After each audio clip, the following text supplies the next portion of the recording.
যেই মাসের সম্মানে কবরগুলোর আযাবগুলো মাফ করে দেন, যেই মাসের সম্মানে রোজা রাখার কারণে আল্লাহ জান্নাতে স্পেশাল একটি দরজা বানিয়েছেন যার নাম রাইয়ান, সেই দরজা দিয়ে রোজাদাররা প্রবেশ করবে। যেই মাসে ইবাদত করলে অন্য মাসের থেকে 70 থেকে 700 গুণ পর্যন্ত বৃদ্ধি করে দেন। যেই মাসের সম্মানে আল্লাহ একটা রাত দিয়েছেন, যেই রাতে ইবাদত করলে 1000 মাসের চেয়ে বহুগুণ সওয়াব। যেই মাসে রোজা রাখার কারণে আল্লাহ জীবনের গুনাহ খাতা সমূহ মাফ করে দেন। এমনকি বিশ্বনবী বলেছেন পরকালের ময়দানে আল্লাহ রাব্বুল আলামিন নিজ হাতে রোজাদারকে পুরস্কার দিবেন। শুধু তাই নয়, কোন কোন বর্ণনায় এসেছে বিশ্বনবী বলেছেন আল্লাহ রাব্বুল আলামিন নিজেই রোজাদারদের জন্য পুরস্কার হয়ে যাবেন। বলেন সুবহানাল্লাহ। এই এত বরকতময়, এত রহমতের মাস, নাজাতের মাস, মাগফিরাতের মাস, ক্ষমার মাস, সেই মাসে ইসরাইল আমার ফিলিস্তিনি ভাইদের উপরে হামলা করে তাদেরকে শহীদ করে তাদের উপরে নির্যাতন নিষ্পেষণ করে প্রমাণ করে দিয়েছে তাদের মধ্যে মানবতা বলতে কিছু নাই।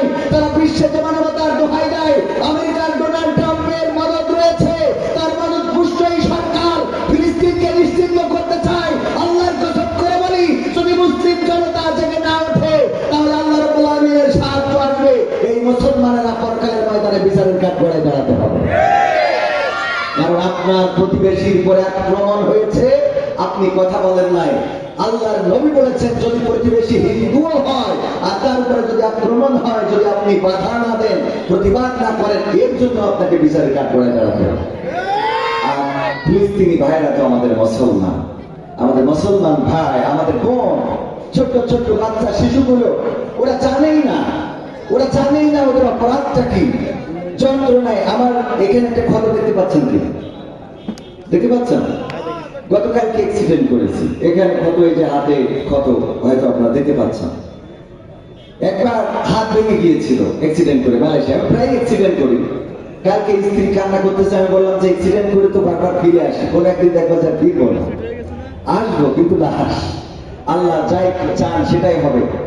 তো যাই হোক, অ্যাক্সিডেন্ট করলে মালয়েশিয়ায় হাত ভেঙে গেল। ওই সময় সাভারের রানা প্লাজা ধসিত হয়েছিল। সাভারের রানা প্লাজা মনে আছে আপনাদের? এই রানা প্লাজায় অনেকেই চাপা পড়েছিল, কারো হাত কেটে বের করতে হয়েছিল, কারো পা কেটে বের করতে হয়েছিল। কেউ লিখেছিল যে এই রানা প্লাজা আমাকে বাঁচতে দিল না। 7 দিন 13 দিন থাকার পরে ওখানে রেশমা নাটক তৈরি করা হয়েছিল, 13 দিন পরে তাকে বের করা হয়েছে। যাই হোক, এই রানা প্লাজায় যখন আক্রান্ত মানুষ, ওই সময় হাত ভেঙে গেল, আমি যন্ত্রণায় যখন হাসপাতালে কাতরাচ্ছিলাম তখন সান্ত্বনা দিচ্ছিলাম যে রানা প্লাজায় যারা আটকা পড়েছিল তারা তো কেউ কষ্টের কথাটা বলতেও পারে না, এমনও ছিল, ঠিক না?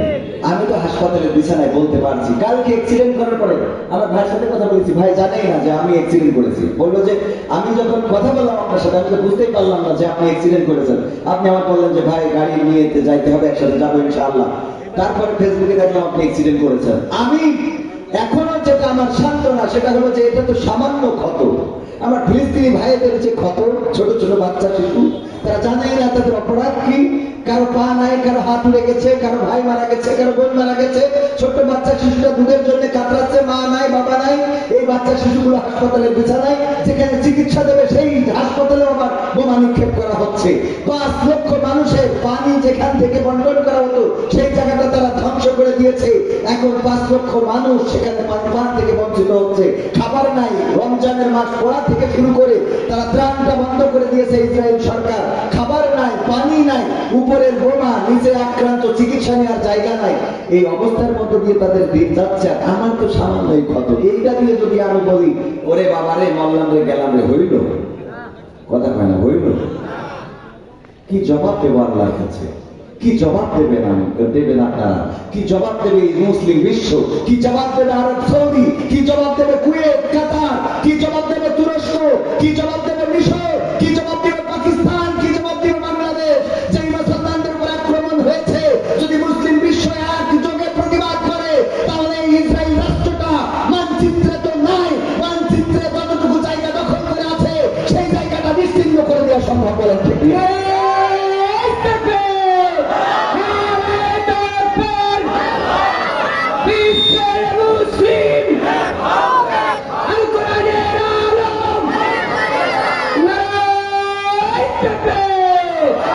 এখন আমাদের উপায় হলো, আমরা যারা অসহায় তারা যখন ওই যে কেউ, অনেকেই বলে যার কেউ থাকে না তার থাকেন কি?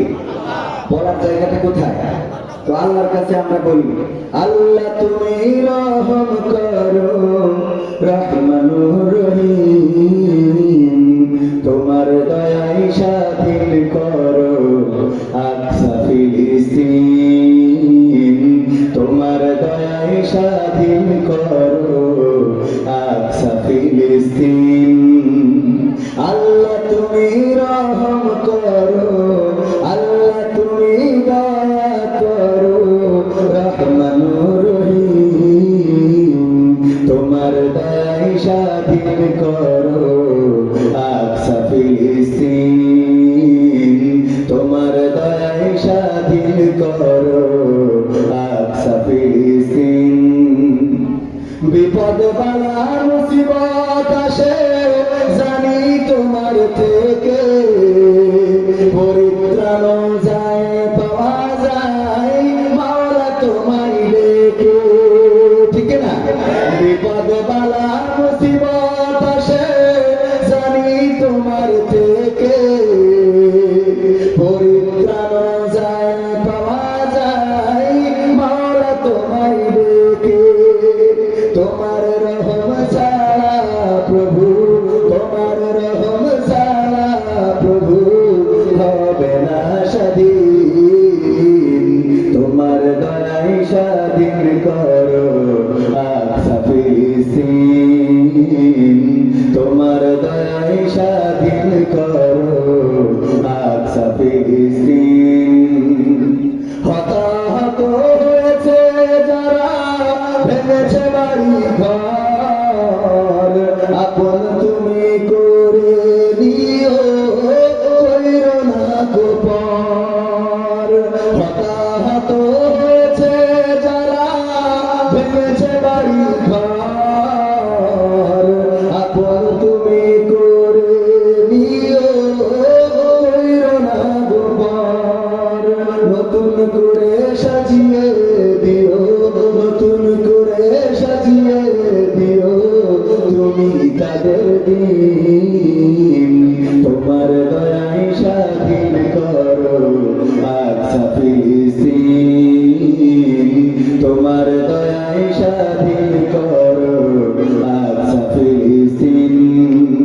আল্লাহ তুমি রহম করো রহমানুর রহিম, তোমার দয়ায় স্বাধীন করো আকসা ফিলিস্তিন, তোমার দয়ায় স্বাধীন করো আকসা ফিলিস্তিন। বলেন আমিন।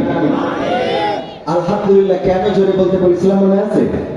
যে সময় ফিলিস্তিনের এই মানুষগুলো এত উৎকণ্ঠায় দিন যাপন করছে, কারো ভাই নাই, কারো বাবা নাই, কারো মা নাই, ছোট বাচ্চা শিশুরা দুগ্ধ পান করাবে এমন নারী নাই, আহত হয়েছে, রক্ত জমাট বেঁধে রয়েছে, আমার মতো এরকম ছিলে গেছে, কেলিয়ে গেছে, পা কেটে বের করতে হয়েছে, হাত কেটে বের করতে হয়েছে। এই মানুষগুলোর থেকে আমরা ভালো আছি না খারাপ আছি? তো আলহামদুলিল্লাহ আমরা এত আসতে বলবো। আবার বলেন আলহামদুলিল্লাহ। আল্লাহ শুকরিয়া আদায় করলে আল্লাহ নিয়ামত বাড়িয়ে দেন, বলেন সুবহানাল্লাহ। আল্লাহ রাব্বুল আলামিনের শুকরিয়া যত আদায় করবেন, আপনি বিপদে মুসিবতে যত নির্যাতনে নিষ্পেষণে শুকরিয়া আদায় করবেন, আল্লাহ তত আপনার নিয়ামত বাড়িয়ে দিবেন। আইয়ুব আলাইহিস সালাম যখন সমস্ত গায়ে পোকায় আক্রান্ত হয়ে গেলেন, গোশতগুলো পোকারা খেয়ে ফেলেন, পোকাগুলো কিলবিল করে বেড়ায়, জায়গা সম্পদ সব ধ্বংস হয়ে গেছে, সন্তানেরাও মারা গেছে, স্ত্রীরা শুধুমাত্র রহিম আলাইহিস সালাম সবাই ছাড়া সবাই ছেড়ে চলে গেছে, শুধু একজন ছিলেন। সমস্ত শরীরে ঘাম, সমস্ত শরীরে পোকা, কুষ্ঠরোগ থেকে শুরু করে পোকা পচন ধরে গেল। তারপর আল্লাহর জিকির ছাড়লেন না। আল্লাহ রাব্বুল আলামিন যখন এইভাবে দেখলেন যে তারপর আমার জিকির ছাড়ে না, এবার জিহ্বার মধ্যে ঘা দিয়ে দিলেন, তারপরে জিহ্বার মধ্যে পোকা তৈরি করে দিলেন। তখন আইয়ুব আলাইহিস সালাম বললেন, ওগো আল্লাহ, এবার তো তোমার কাছে আমার অভিযোগ করা ছাড়া রাস্তা নাই। ওগো আল্লাহ, তুমি আমার সন্তানদেরকে কেড়ে নিয়েছো, আমি তোমার কাছে অভিযোগ করি নাই। তুমি আমার সম্পদ কেড়ে নিয়েছো, কোনো অভিযোগ করি নাই। তুমি আমার স্ত্রীদের কেড়ে নিয়েছো, অভিযোগ করি নাই। তুমি আমার সমস্ত গায়ে ঘা দিয়েছ অভিযোগ করি নাই, পোকা দিয়েছ অভিযোগ করি নাই, পোকাগুলো আমার গায়ের গোশতগুলো খেয়ে নেয়, তাও কোনো অভিযোগ করি নাই। ও আল্লাহ, তুমি যখন আমার জিহ্বায় পোকা দিলে, এখন তো অভিযোগ করা ছাড়া কোনো রাস্তা নাই। কারণ আল্লাহ, তোমার এই পোকা যদি আমার জিহ্বাটা খেয়ে নেয়, তাইলে কেমন করে আমি তোমার জিকির করবো, তোমার কাছে একটু জানতে চাই। ও আল্লাহ, তোমার কাছে ফরিয়াদ, তুমি আমার সমস্ত সব কিছু কেড়ে নাও। আমার সমস্ত শরীরে পোকা দিয়েছো, আমার সমস্ত অঙ্গ প্রত্যঙ্গ ধ্বংস করে দিতে পারো, কিন্তু জিহ্বাটা আল্লাহ তুমি আমার একটু অক্ষত রেখে দাও, যেন আমি বিপদে মুসিবতে তোমার নামের জিকিরটা করা বন্ধ না করে ফেলি। এই বিপদের মধ্যে জিকির করেছেন কার? আল্লাহ রাব্বুল আলামিন বললেন, আইয়ুব, আমার পরীক্ষা করা শেষ, আর তোমার পরীক্ষা নিতে চাই না, তোমার হারানো সব কিছু আমি আবার তোমাকে ফিরিয়ে দিলাম। বলেন সুবহানাল্লাহ। বিপদে পড়বেন, ডাকবেন কাকে? আল্লাহকে ডাকলে আল্লাহকে পাওয়া যায়। ডাকার মতো যারা ডেকেছে তারা পেয়েছে, আল্লাহকে যারা ডেকেছে আল্লাহ তাদের ডাকে সাড়া দিয়েছে, আর আল্লাহকে যারা ডাকে নাই তারা আল্লাহকে পায় নাই। অভিযোগ করেন, কিন্তু আল্লাহকে ডাকার মতো ডেকে অভিযোগ করেন না। আর আল্লাহ রাব্বুল আলামিন যদি আপনার পরে কোনো বিপদ বালা মুসিবত দেন, সেটাও আল্লাহ কোনো না কোনো পরীক্ষা, কোনো না কোনো কল্যাণ চিন্তা করে দেন। বলেন সুবহানাল্লাহ। ওয়ালা নাবলুওয়ান্নাকুম বিশাইইন মিনাল খাউফি ওয়াল জুই ওয়া নাকসিম মিনাল আমওয়ালি ওয়াল আনফুসি ওয়াস সামারাত ওয়া বাশশিরিস সাবিরিন। আমার আল্লাহ বলছেন, আমি মানুষকে বিপদ দিই, বালা দিই, মুসিবত দিই, আমি তাদের আয় রোজগারে, আয় উৎপাদনে হ্রাস বৃদ্ধি সাধন করি, আমি তাদের ফল ফসলের ক্ষতি করি, আমি তাদের সন্তান সন্ততির ক্ষতি করি। এইগুলো করে আমি দেখতে চাই কারা ধৈর্য ধারণ করে। বিপদে আসলে যারা বলে, কি বলে? ইন্না লিল্লাহি ওয়া ইন্না লিল্লাহি ওয়া ইন্না ইলাইহি রাজিউন। আমরা আল্লাহর তরফ থেকে এসেছি এবং আবার আমাদেরকে কোথায় ফিরে যাওয়া লাগবে। এই কথা যারা বলে আল্লাহ তাদের উপরে সন্তুষ্ট হয়ে যান। আল্লাহ বলেন, উলাইকা আলা হুদাম মির রাব্বিহিম ওয়া উলাইকা হুমুল মুহতাদুন। আল্লাহ রাব্বুল আলামিন তাদের উপরে রহম করেন। আল্লাহ রাব্বুল আলামিন তাদের ব্যাপারে সফল কামের ঘোষণা দিয়েছেন। আল্লাহ রাব্বুল আলামিন বলেছেন, তারাই হেদায়েতের পরে প্রতিষ্ঠিত রয়েছে, যারা বিপদে মুসিবতে পড়লেও আল্লাহকে ডাকা ছেড়ে দেয়। আল্লাহকে ডাকে কি ছাড়া যাবে? বিপদে আপদে মুসিবতে জুলুমে নির্যাতনে নিষ্পেষণে অ্যাক্সিডেন্টে দুর্ঘটনায় রক্ত ঝরুক না ঝরুক, সব অবস্থায় আমরা বলবো কি? আলহামদুলিল্লাহ। কি বলবো? আলহামদুলিল্লাহ। আল্লাহ খুশি। তুমি যদি আমাকে কষ্ট দিয়ে খুশি থাকতে চাও, আপত্তি নাই। ওই আব্দুল কাদের জিলানী রাহিমাহুল্লাহর মতো বলতে হবে, ও আল্লাহ, পরকালের ময়দানে তুমি যদি আমার জান্নাতে দাও, পরকালের ময়দানে তুমি যদি আমার জান্নাতে দাও। আব্দুল কাদের জিলানী রাহিমাহুল্লাহ বলতেন, আল্লাহ, তুমি যদি আমার পরকালে জান্নাতে দাও, আর সেই জান্নাতে দেওয়ার পরে যদি তুমি আমার কোনো খবর না নাও, তুমি যদি আমার সাথে কথা না বলো, তুমি যদি আমার না ডাকো, তুমি আমারে না দেখা দাও, তাইলে ওই জান্নাত আমি চাইব না।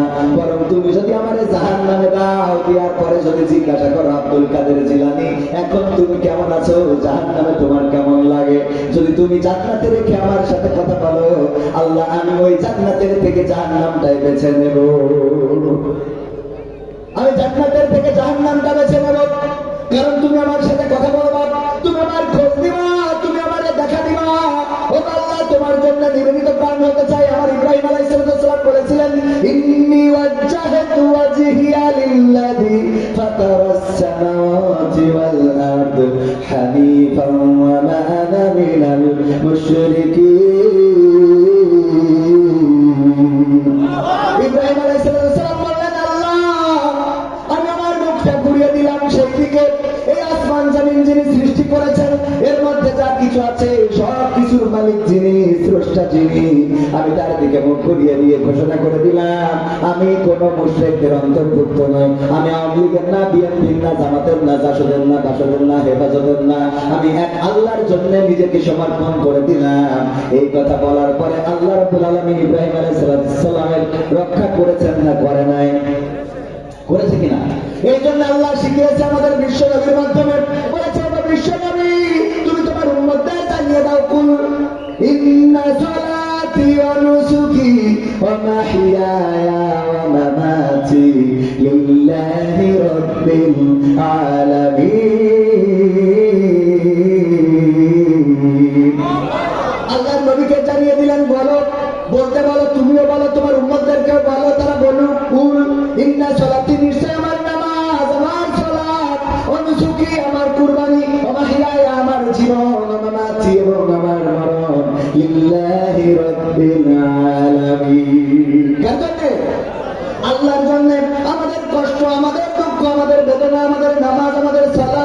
কুরবানি, আমাদের ত্যাগ, আমাদের দান, আমাদের ফিতরা, আমাদের মাহফিল শোনা, আমাদের মাহফিল না শোনা, সবকিছু কার জন্য? আল্লাহর জন্য। যদি আমরা করতে পারি, আল্লাহ রাব্বুল আলামিন আমাদের অভিভাবক হয়ে যান, আল্লাহ রাব্বুল আলামিন আমাদের উপরে খাস রহমত বর্ষণ করে দেন, আমাদের বিপদে মুসিবতে তিনি পাশে থাকেন, দুনিয়ার জীবনে কল্যাণ দান করেন এবং আখিরাতের জীবনে মুক্তি দিয়ে দেন। কে? আখিরাতের জীবনের মুক্তিটাই হলো বড় প্রাপ্তি, বড় সফলতা। আখিরাতে যদি আমরা আটকে যাই, তার থেকে বিফলতা আছে নাকি?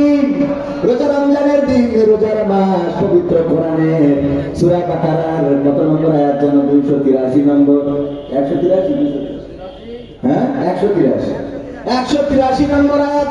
আল্লাহ বলছেন, ইয়া আইয়ুহাল্লাযীনা আমানু কুতিবা আলাইকুমুস সিয়াম কামা কুতিবা আলাল্লাযীনা মিন ক্বাবলিকুম লাআল্লাকুম তাত্তাকুন। ও ঈমানদার, তোমরা যারা ঈমানের দাবিদার, তারা শুনে নাও, তোমাদের উপরে রমাদানের রোজাকে ফরজ করে দিলাম, যেমন ফরজ করেছিলাম তোমাদের পূর্ববর্তী যত নবী ছিল এবং তাদের যত উম্মত ছিল, তাদের উপরেও এমন ভাবে রোজা ফরজ ছিল। কারো উপরে 1 মাস ছিল, কারো উপরে 2 মাস, 3 মাস, কারো উপরে 1 দিন, কারো উপরে 3 দিন, 5 দিন, 7 দিন, এইভাবে কারো না সব নবীর উপরে এই রোজা ফরজ ছিল। আল্লাহ রাব্বুল আলামিন বললেন, ওদের মতো করেই তোমাদের উপরে রমাদানের রোজাকে ফরজ করে দিলাম, যাতে তোমরা তাকওয়ার অধিকারী হতে পারো, মুত্তাকি হতে পারো। তাকওয়া মানে খোদাভীতি। কার ভীতি? রমজানের রোজা ছাড়া খোদাভীতি কি প্রকাশ পায়? কে রোজা আছে, কে নাই? ইফতারের সময় যে 2খানা প্লেট নিয়ে বসে গেল, জানা কিছু লোক আছে নাকি? এই যে এই লোকটা রোজা নাই, তার ইফতারের প্লেট লাগে কয়খান? 2 খান মাঝখানে বসে। আল্লাহর ওলি মাঝখানে বসে, 2 পাশে 2 প্লেট, আর উনি বসেছে মাঝখানে। এখন সভাপতি চিন্তা করে, মনে হয় কবি কুলস আমাদের এই প্লেটের লোক, এই জন্য এইটা বাদ দিয়ে এখান থেকে বসে। আবার ভাইজান এসে মনে করে এই প্লেটের লোক, কবি কুলস আমাদের এইটা বাদ দিয়ে এখান থেকে বসে। এবার যেই মুয়াজ্জিন আযান দেয়, আল্লাহু আকবার, আল্লাহু আকবার, দেখো খাওয়ার লোক নেই, একটা ঢেলে নিয়ে কুপান আছে না নাই? এইগুলো রোজাদারদের কাজ। রোজাদাররা এটা করে, কারণ রোজাদাররা ভয় পায় কার? রোজাদার যারা, তারা যদি দেখে কোনো মানুষ ইফতারি পায় নাই, নিজের ইফতারিটা তারা দিয়ে দেয়।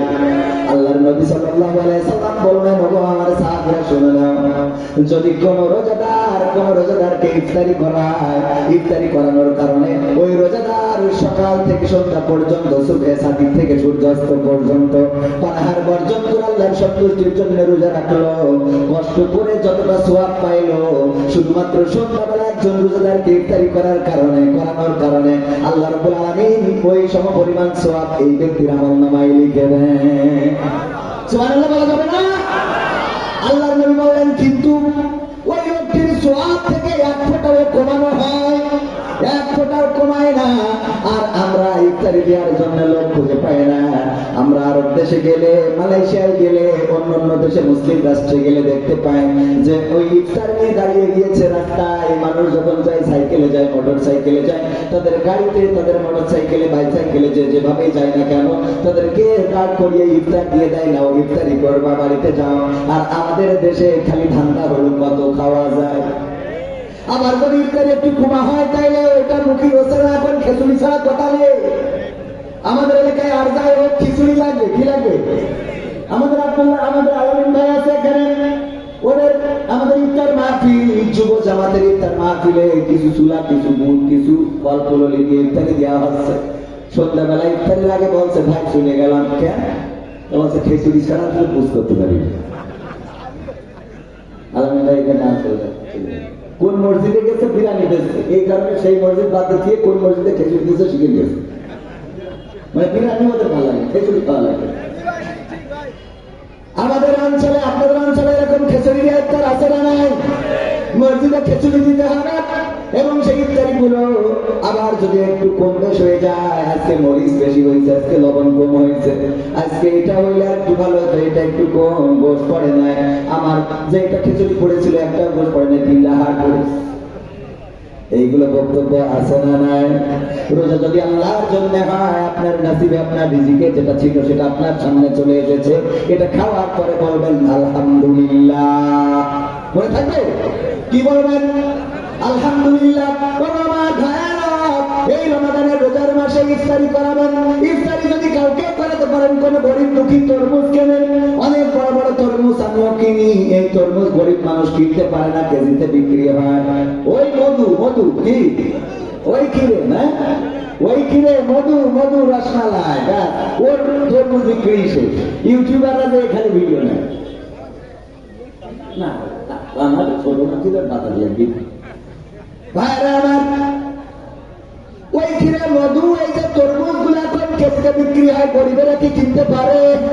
যাদের টাকা আছে একটা তরমুজ কিনে যদি কোনো গরিবের দেন, একজন ভ্যান চালক রিক্সা চালক সারাটা দিন ভ্যান চালায় 300 টাকা 400 টাকা ইনকাম করে, এই 300-400 টাকা ইনকাম দিয়ে একটা তরমুজ কিনে খাওয়া সম্ভব না।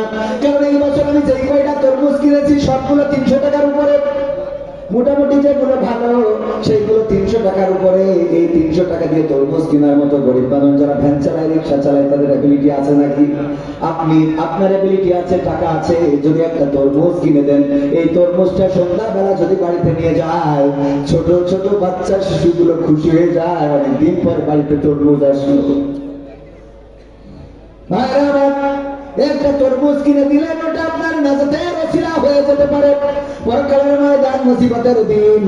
যেদিন কেউ আপনার জন্য ছুটে আসবে না, মা আপনাকে দেখে পালাবে, সন্তান আপনাকে দেখে পালাবে, স্ত্রী আপনার পরিচয় দিবে না, ভাই বোন দেশ কেউ কাউকে পরিচয় দিবে না। ওই দিন মুসিবতের দিন এই ইফতারিটা আপনার নাজাতের ওসিলা হয়ে যেতে পারে। বলেন সুবহানাল্লাহ। কারণ আমার আল্লাহ বলেছেন ফাতাইয়া আল মিসকালা যারাতিন খায়রান ইয়ারা ওয়া মান ইয়ামাল মিসকালা যারাতিন শাররান ইয়ারা। আল্লাহ বলেছেন যারা পরিমাণ ভালো কাজ সেটাও তোমাকে দেখিয়ে দেব, আর যারা পরিমাণ খারাপ কাজ সেটাও তোমাকে দেখিয়ে দেব। একটা তরমুজ দিলেন কোন দিন কোন পরিবারের, তারা ওই সন্ধ্যাবেলা তরমুজটা খেয়ে আপনার জন্য দোয়া করেছে, আল্লাহ আজকে আমার মতো গরিব পরিবারের যে তরমুজ খাওয়াইলো, এত দামের তরমুজ, তুমি পরকালে বিচারের দিনে আচরের দিনে তুমি তারে জাহান্নামী কইরো না, জান্নাতে দিয়ে দিও। হয়তো আপনার গোনা খাতা ভারী হয়ে যেতে পারে, ওই গরিবের দোয়াটার কারণে আপনার গোটা জীবনের জিন্দেগির গুনাহ ক্ষমা করে দিয়ে আল্লাহ জান্নাতের বাসিন্দা করে দিতে পারে। রোজার মাস, সাহরি নাই এমন অনেক পরিবার আছে, সাহরিতে খাওয়ার মতো কিছু নাই, তরকারি নাই, কতদিন চলে যায়, একটু গরুর গোশত খাওয়া হয় না, পোলট্রির গোশতের দাম বেশি। এবার তো অন্যবারের তুলনায় সবকিছুর দাম কম আছে, স্মরণীয় আছে। আকিস পরিবারের সন্তান শেখ বশিরউদ্দিন সাহেব বাণিজ্য উপদেষ্টা হওয়ার কারণে এই জায়গাটাই অনেকটাই কন্ট্রোল করতে পেরেছেন। পেঁয়াজ, আলু, পটল, ঝাল, চিনি, ডাল যা কিছু আছে, শুধুমাত্র সয়াবিন তেলটার দামটা একটু বেশি, বাকিগুলো আলহামদুলিল্লাহ কন্ট্রোলে আছে। ওগো আমার ভাইরা, তারপরে অনেক গরিব আছে, গরুর গোশত 750 টাকা কেজি দরে কিনা সম্ভব। আপনি যদি কোনো একটা পরিবারকে 500 গরুর গোশত কিনে দিতে পারেন, একটু দাঁড়িয়ে কোনো একটা ভ্যান চালককে কিনে দেন, রিক্সাওয়ালাকে কিনে দেন। গ্রামে যে গরিব মানুষ আছে, এমন গরিব মানুষ বাছাই করে যারা কিনে খাইতে পারে না, 500 গোশ 1 কেজি গরুর গোশত যদি কিনে দিতে পারেন, দেখবেন ওই পরিবারের খুশিটা আপনি ফকিরকে ভিক্ষা দিয়ে এই খুশি জীবনে পাবেন না। ফকিরকে ভিক্ষা দিয়ে ওই খুশি জীবনে পাওয়া। আল্লাহ নবী আমার বাবুরা আছে, আল্লাহ নবী বলেছেন, ও মহিলারা, ও নারীরা, তোমরা একটু কি করো, আবার গুতাগুতি শুরু করেন না, আমাদের সময় ঝামেলা করেন না, দেরি করে আসবে আবার মাইক বাঁধবে, তা হবে না, তা হবে না। যেই হুজুরের ওয়াজ নিতে হবে সেই হুজুর উঠার আগে আসতে হবে, ঠিক না? ঠিক। এই শীতে মানে আইসি জাপাতালি কবির ভাই একটু নিয়ে রাখি যদি কাজে লাগে।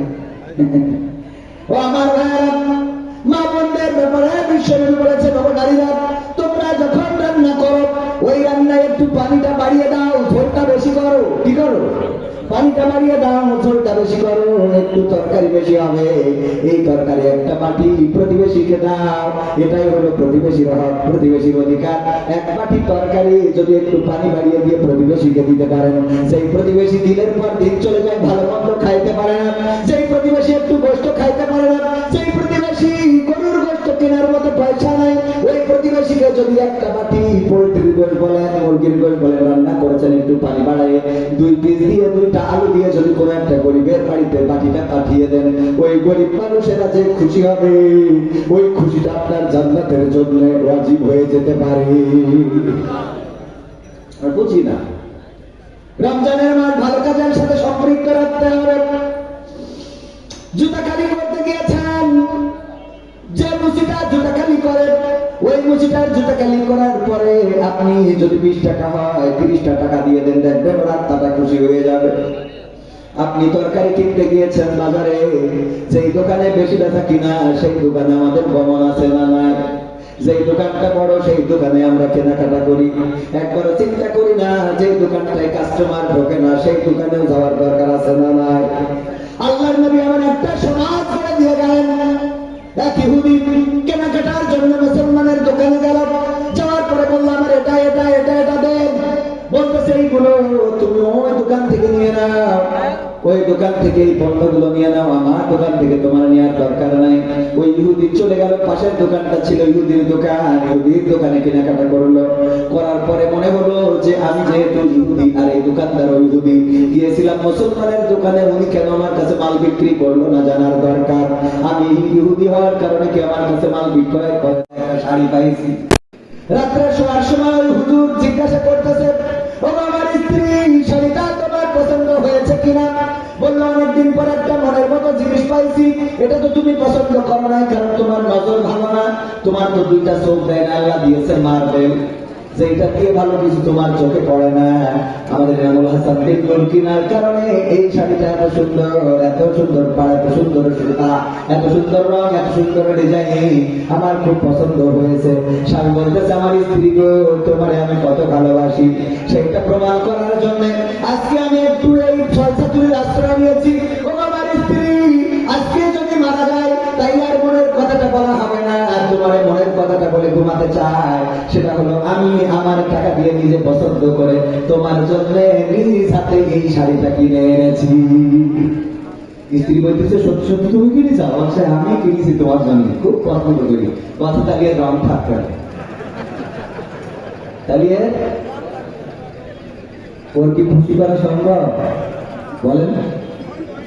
স্বামীর প্রতি নাশুকরি করে জাহান্নামে যাওয়ার কারণ, স্বামীর প্রতি নাশুকরি করে, স্বামীর প্রতি কৃতজ্ঞ না, স্বামী যেটা খাওয়ায় তাতে সন্তুষ্ট না, স্বামী যেটা পড়ায় তাতে সন্তুষ্ট না, স্বামী যেটা দেয় তাতে সন্তুষ্ট না, স্বামী যেটা তার জন্য করে তাতে সন্তুষ্ট না, এমন যদি কোন নারী থেকে থাকে, ওই পরকালের ময়দানে জাহান্নামে যাওয়ার কারণের মধ্যে অন্যতম বড় কারণ 1 নম্বর, আর 2 নম্বর কারণ হলো বেশি বেশি অভিশাপ যারা দেয়। বেশি বেশি অভিশাপ দিলে আল্লাহ রাব্বুল আলামিনের নবী বলেছেন এটা তার জাহান্নামে যাওয়ার জন্য মেজর কারণ, বড় কারণ। সুতরাং মা বোনেরা আমার, স্বামীর প্রতি কৃতজ্ঞ থাকতে হবে। আর ওই যে কি করা যাবে না, অভিশাপ দেওয়া মনে থাকবে। পুরুষরা বলছে হুজুর বলটা খুব কাজে লেগেছে, আর মা বোনেরা বলছে এই শিখালি আমাদের দুটোই। পুরুষরা এই শীতের রাত 12টার সময় কষা একটা নিয়ে পিটি করে ভাঙে, এটা কি দেখো আছে না? না, নারীদেরকে নির্যাতন করে কারণে অকারণে, যৌতুকের জন্য বাবার বাড়িতে পাঠিয়ে দেয়, ইফতারি নিয়ে আসো। ঈদের বাজার, ঈদের সময় যদি শ্বশুর নতুন জামা কাপড় না কিনে দেয়, গোলমাল আছে না নাই? ঈদের বাজার করে দিতে হবে, ইফতারি কিনে পাঠাতে হবে। আমাদের এই জেলার থেকে অন্য জেলায় এই প্রচলনটা খুব বেশি। প্রতিটা রমজান মাসে ইফতারি কিনে পাঠানো লাগে জামাইয়ের বাড়িতে, যদি না পাঠায় মেয়ের উপরে নির্যাতন করে, নিষ্পেষণ করে, এমনকি গায়ে পেট্রোল ঢেলে, ডিজেল ঢেলে, কেরোসিন ঢেলে আগুন ধরিয়ে দেয়, নির্যাতন নিষ্পেষণ করে দুনিয়া থেকে বিদায় করে দেয়। এমন অনেক স্বামী আছে, এমন অনেক কুলাঙ্গার আছে, এমন পরিবার যারা এই পরিবারগুলো আল্লাহ রাব্বুল আলামিন বিচারের কাঠগড়ায় দাঁড় করাবে। আর নিরীহ এই স্ত্রীদের সাথে অন্যায় আচরণ করার কারণে আল্লাহ নবী বলেছেন তাদের জন্য জাহান্নাম ফায়সালা হয়ে যাবে। বলেন নাউযুবিল্লাহ। স্ত্রীকে বিনা কারণে মারা যাবে না, তুচ্ছ কারণে তার সাথে গোলমাল করা যাবে না। সেই স্ত্রী প্রতিদিন আপনার মশারিটা টানিয়ে দেয়, সেই স্ত্রী প্রতিদিন আপনার ঘরেটা ধরিয়ে দেয়, সেই স্ত্রী প্রতিদিন আপনার রান্না করে খাওয়ায়, ওই স্ত্রী যদি অসুখ হয়েছে একটু কি রান্না করে, যে রান্না করা যায় না, এগুলো অনেকে খাইতে, হ্যাঁ আমি যাবো রান্নাঘর পাতাম টানলি তারপরে যেতে পারি। স্ত্রী রান্নায় সহযোগিতা করেছেন কে? বিশ্ব নবী সাল্লাল্লাহু আলাইহি সাল্লামের 10টা রোমান্টিক সুন্নাতের মধ্যে অন্যতম হলো স্ত্রী যেই পাত্রে পানি পান করবে ওই পাত্রে পানি পান করা, এটাও রাসূলের সুন্নাহ। সুবহানাল্লাহ। একই গ্লাস থাকবে, দুইজনের কি একই গ্লাস থাকবে, তবে স্ত্রীদের গ্লাসে স্বামীরা খাতি পারবে, কিন্তু স্বামীদের গ্লাসে স্ত্রীরা খাতি পারবে পারবে কিন্তু পারবে না। পারবে, কিন্তু পারবে কারণ কি? কারণ হলো যে আমাদের আকিস কলেজের স্কুলের একটা ইংরেজি টিচার ছিল, বলছে বরিশালে বাড়ি, বলছে আমার চাচা বিয়ে করলো, সমবয়সী বিয়ে করার পরে আমার চাচি ওর ঠোঁটে কিস করতে দেয়, কি করতে দেয় না, কিস করতে দেয় না। তো ওই ভাই সমবয়সী বললো যে তোর চাচির তো বিয়ে করে আনার পরে খুব লসে আছে, কেন? ঠোঁটের সাথে ঠোঁট একদম দেলে। তো তার কথা কি চাষির পড়াবো? বলছে তা বলা যায়, এটা তো হারাম কিছু না, হারাম। চাষা ঠোঁটে কিস করবে, এটাই তো ঠিক এবং এটাই শুনি। তো এখন বলতেছে এটা যে একটা হারাম কিছু না। আবার হারাম মানে কি? সেদিন আমাদের যে শরীফুল ভাই বগুড়া কত বলেছে যে যদি স্ত্রীর নিচের ঠোঁটে কিস করতে পারে তাইলে তার একটা কবুল আছে, সোয়াব হয়ে যাবে। তার খামাখা নিবন্ধন করলাম কি দেখি বাড়ির করা হয়ে গেছে, ওদের নিবন্ধন করে ফেলেছে এই বছর। আমি বললাম ফতোয়াটা শুনলাম তো নিবন্ধন করার পরে বোঝেন নি রোমান্টিকতা ইসলামে আছে না নাই? কথা কয় না, আছে না না? আল্লাহ বললেন স্ত্রীরা তোমাদের ক্ষেত্রস্বরূপ, তোমরা যেভাবে ইচ্ছা তোমাদের স্ত্রীদের কাছে গমন করো। বিশ্বনবী বললেন সাহাবীরা শুনে নাও, তোমরা যদি তোমাদের স্ত্রীদের সাথে মিলিত হও তাহলে আল্লাহ রাব্বুল আলামিন তোমাদের আমলনামায় সওয়াব দিয়ে দেন। সাহাবীরা বলল আল্লাহ রাসূল, এটা তো একটা লজ্জাজনক কথা যে স্ত্রীর সাথে আমরা সঙ্গম করলে আল্লাহ সওয়াব দিবেন। আল্লাহ নবী বললেন ও আমার সাহাবীরা, এটা লজ্জার কিছু নয়, এটা লজ্জার কোনো কারণ নেই। কারণ হলো তোমরা যদি তোমাদের বৈধ স্ত্রীর বাইরে এই একই কাজ অন্য জায়গায় করতে গুনাহ হতো না? সাহাবীরা বললেন অবশ্যই গুনাহ হতো, শুধু তাই নয়, এমন গুনাহ দুনিয়ার পরে মাথা পর্যন্ত কেড়ে দিয়ে সঙ্গে সার করা হতো, আর দরকার আল্লাহ জাহান্নাম দিয়ে দিবেন। আল্লাহ নবী বললেন সেই কাজটা যখন বৈধ জায়গায় করা হয় আল্লাহ উল্টা তার পরিবর্তে সমান সওয়াব লিখে দেন। বলেন সুবহানাল্লাহ। যেমন গুনাহ হতো তেমন সওয়াব হয় স্ত্রীদের কাছে গমন করলে। বলেন সুবহানাল্লাহ। সুতরাং যুবকেরা বিয়ে তাড়াতাড়ি করার দরকার আছে না নাই? সওয়াবের জন্য হলেও বিয়েটা করে ফেলতে হবে। আল্লাহ কবুল করুন। বলে না নেই যুবকেরা তাই হুজুর আব্বা তো বোঝেন না, আছে না নাই? অনেক বাপ নিজের বিয়ের সময় ঠিকই দাদার সাথে বাড়াবাড়ি করে বিয়ে করবে, অথচ ছেলে বিয়ের সময় বলে আগে প্রতিষ্ঠিত হও। তুমি কয় মতো প্রতিষ্ঠিত ছিলে বিয়ের সময়? ছেলের প্রতি আগে বিয়ে জয় কাইন্ডে লিখে দাও, তুই জানি না, ঠিক না? ঠিক এই যে কোনো দেখেন না, যদি ছাড়া পায় ও সারা গ্রাম ঘুরি তারপর বই আসে, ঠিক না? বেটি দামরা কোনো ছাড়া পাইলে এটা করে। তা আপনার এগিয়ে একটু তুমি কাটিং দিয়েছে, তুরটা কাটি সুতা করতে পারছেন না, এমন কাটিং দিয়েছে দেখি শয়তান হয় তোর আল্লাহ শয়তান আমার বানায় দিকে তোর বানাই করে আছে না? কথা পায় না। আর রোজার মাসে পথ খালিতে আমার আল্লাহ লিখা বেশি বল করে বলি কবে আবার আমাকে কাটি করতেছে। কথা পায় করিয়ে না, করে না।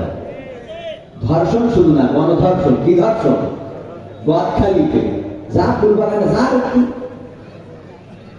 ওনাকে আবার ফুল বাগানে না গেলে হয় না, বেড়া থেকে যাবে মাথার পরে আবার ফুল দিতে, তোর ফুল দেখতে মাথার পরে এই আছে না? ওরে সব মাথার পর ফুল, মাথার পর ফুল দিয়ে মোটরসাইকেলের পিছনে বসে গিয়ার মারা জায়গা কি আমার ভাইয়েরা। আলোচনায় ফিরে আসি। এই কাজগুলো আমার মা বোনের পর্দার মধ্যে থাকতে হবে, স্বামীদের সাথে ভালো আচরণ করতে হবে। পুরুষদের কথা বলছিলাম, ওই যে আমার স্যার বললেন যে তার চাচি কিস করতে দেয় না, এই জন্য চাচিরে বললো চাচি। আমার চাচা অভিযোগ করলো তুমি নাকি তাকে ঠোঁটে কিস করতে দাও না। দেবো কি? তোমার চাচা বিড়ি পান করে ধূপ পান করে বিড়ি খেয়ে মুখের যে অবস্থা করে রেখেছে ওর কাঁচাই কিস করা যাবে, তা ঠোঁটে না। তাই গিলাসে কি পানি পান করা যাবে? স্বামীরা খালি বুঝে পেরেছেন এখন কেন পান করে না? কথা বোঝা যাচ্ছি না। ও পানি পান করলে ও তো পানি থাকে না, ও মানে হয়তো বিড়ি গুলাই দিয়েছে। সত্য বলছেন মিথ্যা বলছেন? পায়খানা ঘরে যাবেন, কোনো বিড়ি খোর পায়খানা করে আসলে আপনি টয়লেটে গেলে মনে হবে আপনি পায়খানায় আসেন, বিড়ি ফ্যাক্টরিতে আছেন। এই সত্য আপনারা আল্লাহ কিরকম বলেন। ওর গিলাসে কি পানি পান করা সম্ভব? কথাগুলো আপনাদের খারাপ লাগছে? আমার মা বোনেরা বলছে এই হুজুরের আগামী বছর দাওয়াতে না গিয়ে আমরা টাকা দেবো, কারণ যে অতিষ্ঠ করতেছে জীবন শেষ। নামাজের সময় যখন ইমাম বলে বলা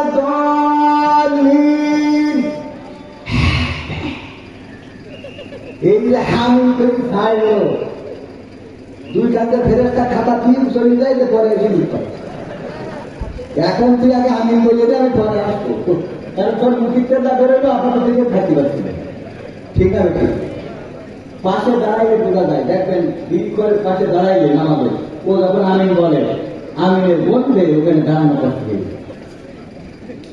যারা নিয়মিত নামাজি তারা এটা বুঝতে পারবে আর নিয়মিত বৃক্ষ দ্বারা তারা তো জীবনে নামাজ পড়বে বলবে না ঠিক আছে তাই নবীর রোমান্টিক সুন্নাতের মধ্যে যেটা স্ত্রী যেই গ্লাসে পানি পান করবে স্বামী সেই গ্লাসে পানি পান করবে স্বামী যেই গ্লাসে পানি পান করবে স্ত্রীও সেই গ্লাসে পানি পান করবে রোমান্টিক সুন্নাতের মধ্যে রয়েছে একটাই বালিশ থাকবে স্বামী স্ত্রীর ঘরে দুইটা বালিশ হবে না এক বালিশে দুইজন মাথা দিয়ে ঘুমাবে বলেন সুবহানাল্লাহ শুধু তাই না স্ত্রীদের সাথে দৌড় প্রতিযোগিতা করা খেলা করা আনন্দ করা র্যাকেট খেলা যদি পর্দা থাকে আবার র্যাকেট খেলার জন্য স্কুল মাঠে যাওয়া যাবে আপনি চাইলে আপনার স্ত্রীর সাথে র্যাকেট খেলতে পারবেন আপনি চাইলে আপনার স্ত্রীকে বলবেন যে বল করতে আপনি ব্যাট মারবেন এইগুলো যদি করেন ভালোবাসা বাড়বে সংসারে আনন্দ বাড়বে স্ত্রী স্বামীর মধ্যে মহব্বত বাড়বে এই সংসারে পরকীয়া থাকবে না এই সংসারে অন্য স্ত্রীর সাথে স্বামী কথা বলবে না আর স্ত্রীরাও অন্য স্বামীর সাথে কথা বলবে না বলেন ঠিক কিনা কিন্তু আমরা তো স্ত্রীকে সময় দিই না আবার স্ত্রীরাও স্বামীকে সময় দেয় না ওই যে বলছিলাম যে অনেক স্ত্রী আছে যারা স্বামীর কথা ভালো লাগে না কিন্তু কমিউনিস্ট আমাদের কাছে ফোন করে ঘন্টার পর ঘন্টা বলতে খুব ভালো লাগে এরা আছেন না না স্বামী যদি ফোন দেয় এত ফোন দাও কেন এত ফোন দিতে একজন জন্য তোমার হ্যাঁ টাকা 15 নম্বর বলি তোমার টাকা দিলেন এত ফোন দাও কেন রেখে টাকা দিয়ে যান হ্যাঁ গল্প ভাই কেমন আসুন আপনি অনেকদিন পরে দেখেন তো আমার ঠোঁটটা কেমন দেখছে ও বাবা ও বড় কাছে যাই তো ঠোঁট দেখে কথা বলে আছে না না পুরুষ আছে ওর সাথে সারাদিন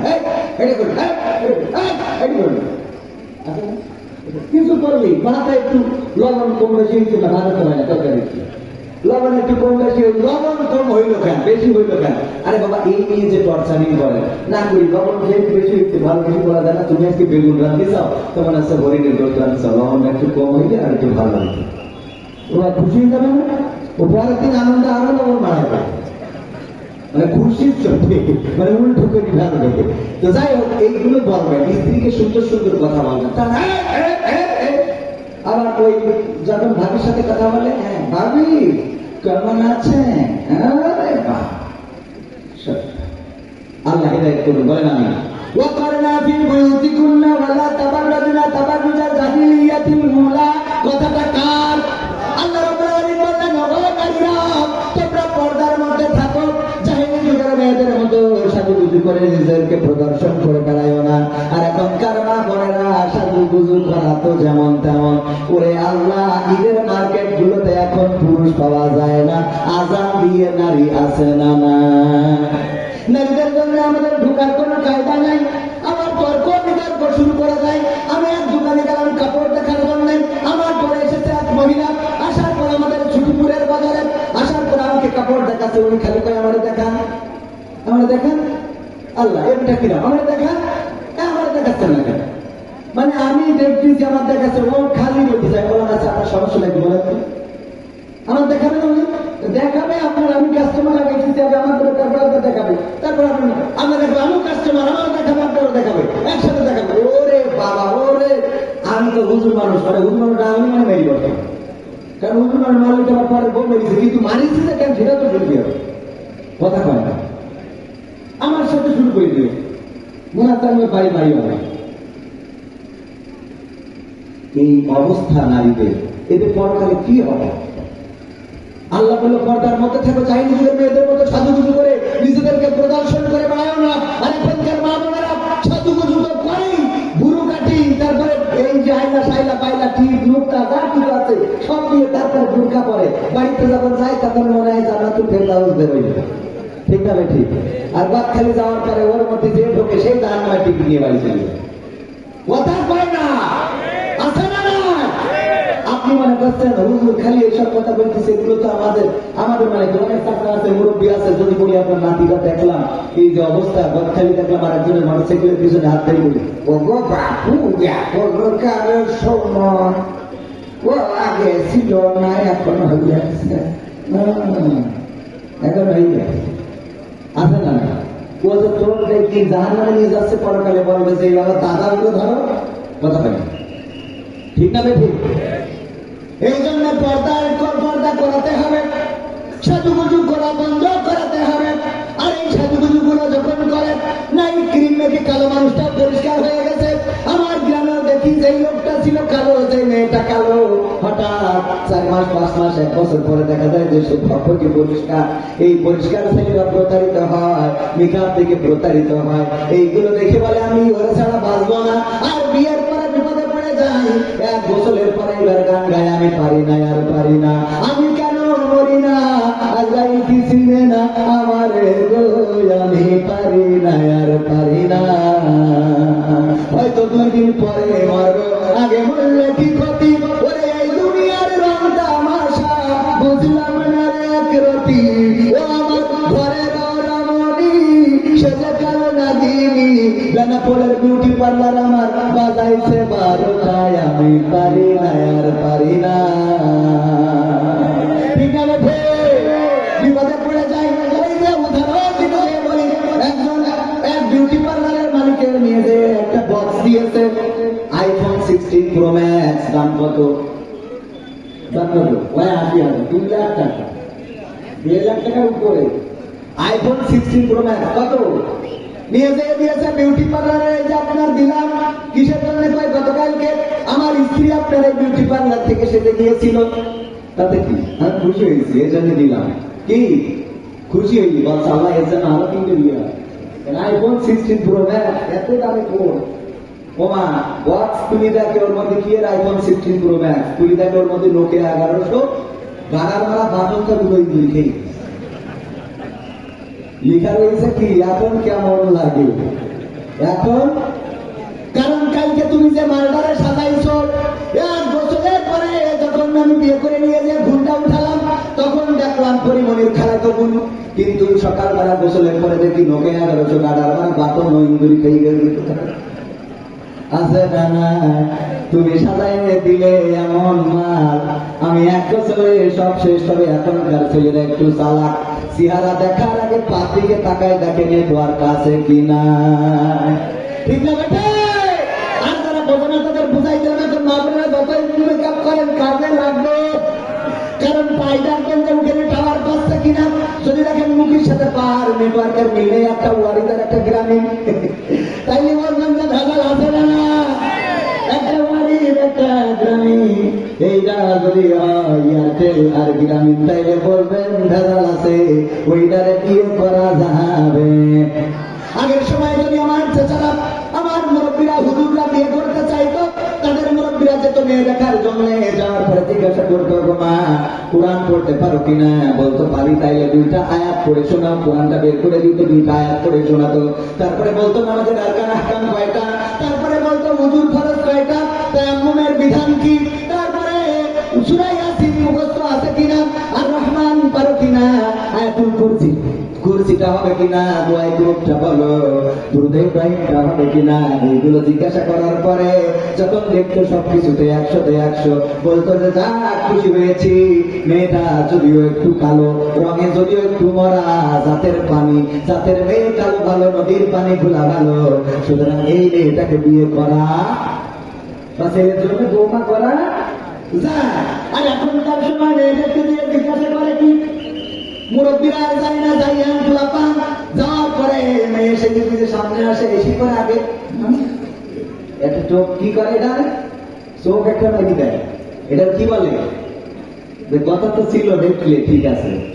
এরপরে কয়েক দোস্ত জিজ্ঞেস করলাম, আমি ভাবি আপনার টিকটকে ফলোয়ার্স কত আছে? টিকটকে আপনি রিলস ভিডিও কি করতে পারেন? আপনার ফেসবুকে ভিউজ কেমন হয়? আর্নিং আছে কিনা? মুরব্বীরা বুঝতে পারছেন না, কিন্তু ইয়ারা বুঝতে পারছেন জিনিসগুলো কি। আপনি কাপড় ধুলা করতে পারবেন কিনা? কাপড় ধুলা করবেন তো, স্বামী দাঁড়ায় থাকবে পিছনে, কোথায়, আর স্ত্রী আসবে ক্যামেরার সামনে, হাই গাইস সবাই কেমন আছো, আমি না বলে আজকে লাইভে চলে এসেছি, তোমরা মাইন্ড করবে না, আমার কথা শুনতে পেলে তোমরা একটু আমাকে কমেন্ট করে জানাও। তোমাদের বলেছিলাম আমি কিন্তু আমার শুভ কাজটা সেরে নিয়েছি, আমার পাগলটা পিছনে ধরে তাই বলো ও পিছনে ধরে, হ্যাঁ ওইটা আমার পাগলটা দাঁড়ানো, হ্যাঁ ও মা কুমির বিন সামাদ জয়েন করেছে, হ্যাঁ কুমির বিন সামাদ। এটা কি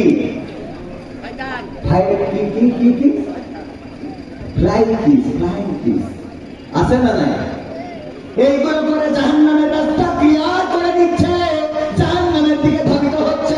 আমার মা বোনেরা, আমাদের মা বোনদের মেয়েরা, আমাদের যারা দাদা আছেন তাদের নাতিরা, যারা বাবা আছেন তাদের সন্তানেরা এই অন্যায়গুলো করছে। আর আপনি দেখেন না, শাসন করেন না, কন্ট্রোল করেন না। আপনার মেয়ে কার সাথে বরখা দিতে যায়, কলিজি বাইকে চলে যায়, ওইখানে যাওয়ার পরে ওই যে 380 ডিগ্রিতে ঘুরে লাইট করে আর মোবাইল করে নাচ করে আর চারিদিক থেকে ভিডিও গুলো ধারণ করে, ওইগুলো অনলাইনে দিয়ে দেয়। এই অনলাইনে দেওয়ার কারণে আপনার মেয়েকে দেখার পরে, ওই নাচ দেখার পরে যখন কোনো যুবক ভুল পথে চলে গেল, খারাপ পথে হাঁটলো, এটার জন্য আপনার আমার নামায় গুনাহ লিপিবদ্ধ হবে। এই জন্য আল্লাহ রাব্বুল আলামিন কোরআনে বলেছেন, পরকালের ময়দানে বান্দারা বলবে, আল্লাহ আমার জীবনে তো এত গুনাহ ছিল না, এত গুনাহ আমার আমল নামায় কেমনে আসলো? তখন ওই আল্লাহ রাব্বুল আলামিন তাদেরকে বলবে, বান্দা শুনে নাও, তুমি এমন কাজ করেছিলে যে কাজের গুনাহটা চলমান ছিল, তুমি তো করো নাই, কিন্তু তোমার সন্তান করেছে, তার তোমার সন্তানের দেখা দেখে আর অনেকেই অন্যায়তে জড়িয়ে পড়েছে, ওদের গুনাহগুলো একটু একটু করে তোমার আমল নামায় এসে যোগ হয়েছে। অপর দিকে যারা ভালো কাজ করবে সেই লোকগুলো বলবে, আল্লাহ আমি তো এত সওয়াব করি না, এত সওয়াব কেমনে আসলো আমার আমল নামায়? আমার জীবনে তো হজ নাই, আমার জীবনে তো হাফেজে কোরআন আমি ছিলাম না, আমি এত কোরআন পড়ি নাই, কোরআন তো পড়তেই পারি নাই, কি করে আমার আমল নামায় এত সওয়াব?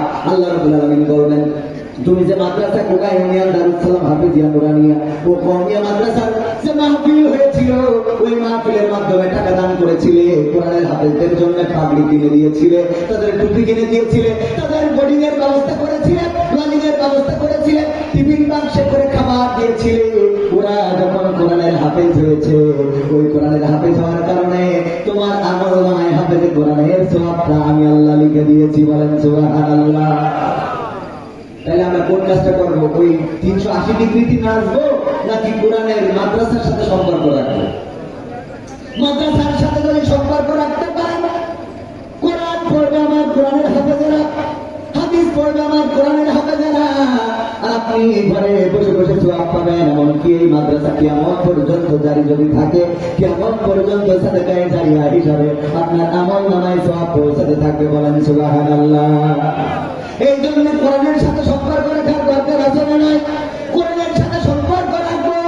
কোরআন আছে যেখানে আমরা আছি, কোরআনের সাথে যারা করবে দ্বন্দ্ব, তাদের সাথে প্রভু হবে না আপোষ হবে। যদি বলে কোরআনের রাজনীতি নেই, যারা আমার রাজনীতি আমাদের দলের লোক হয় মানা যাবে। যদি জামাতরা বলে কোরআনের রাজনীতি নেই, মানবো না? মানবো না। বিএনপি করলেও মানবো না, আওয়ামী লীগ করলেও মানবো না। কোরআনের সাথে রাজনীতির সম্পর্ক আছে না নাই? কোরআনের সাথে যারা করবে দ্বন্দ্ব, তাদের সাথে প্রভু হবে না আপোষ। কোরআনের সাথে যারা করবে দ্বন্দ্ব, তাদের সাথে প্রভু হবে না আপোষ। জেল জুলুম হলেও হবে, জেল জুলুম হলেও হবে, বিবেকের কাছে তো বুড়াবো নির্দোষ, আমার রবের কাছে রব নির্দোষ, মহান প্রভুর কাছে রব নির্দোষ। কোরআনের সাথে যারা করবে দ্বন্দ্ব, তাদের সাথে প্রভু হবে না। কোরআনের কথা যারা বলে যায় আজ, তাদের দমাতে কত বন্দী, কাউকে ধরে দিয়ে দিয়েছে ফাঁসি, কাউকে রেখেছিল বন্দী। কোরআনের কথা যারা বলে যায় আজ, তাদের দমাতে কত বন্দী, কাউকে ধরে দিয়ে দিয়েছে ফাঁসি, কাউকে রেখেছিল বন্দী। হক কথা বললেই চলে যায় গা, কোরআনের কথা সইতে পারে না। হক কথা বললেই চলে যায় গা, কোরআনের কথা সইতে পারে না। জানি না তাদের আমাদের পরে কেন এত আক্রোশ। নারায়ে তাকবীর, নারায়ে তাকবীর। আল কোরআনের আলো, আল কোরআনের আলো, নারায়ে তাকবীর। কোরআনের সাথে যারা করবে দ্বন্দ্ব, তাদের সাথে কবুল হবে না। কোরআনের কথা আজ বলতে গেলে আসছে বাধা কত ভাবে, কোরআন প্রভুকেরা হাতে রেখে হাত ছাড়লে দিয়ে যাবে। কোরআনের কথা আজ বলতে গেলে আসছে বাধা কত ভাবে, কোরআন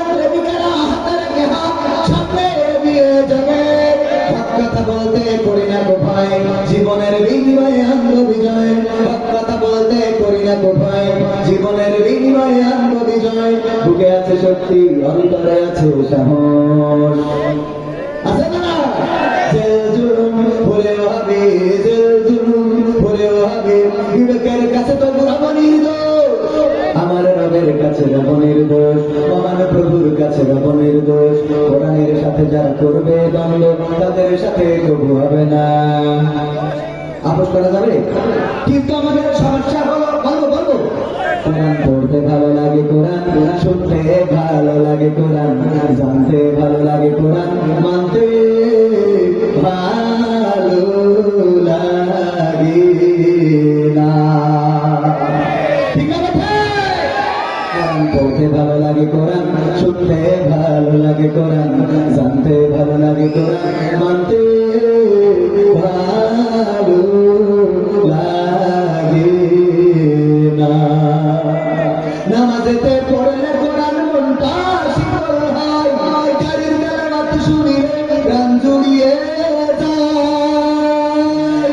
নামাজেতে পড়লে কোরআন মনটা শীতল হয়, গাড়ির তেলাওয়াত শুনিলে প্রাণ জুড়িয়ে যায়।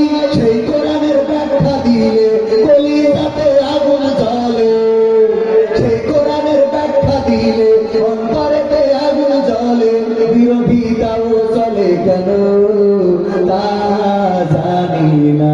কোরআন পড়তে ভালো লাগে, কোরআন শুনতে ভালো লাগে, কোরআন জানতে ভালো লাগে, কোরআন মানতে ভালো লাগে। কোরআন পড়ে দেখতাম ওরা শুরু করতো দিন, তারাই আবার চাইতো না দেশে কোরআনের আইন। ঠিক আছে?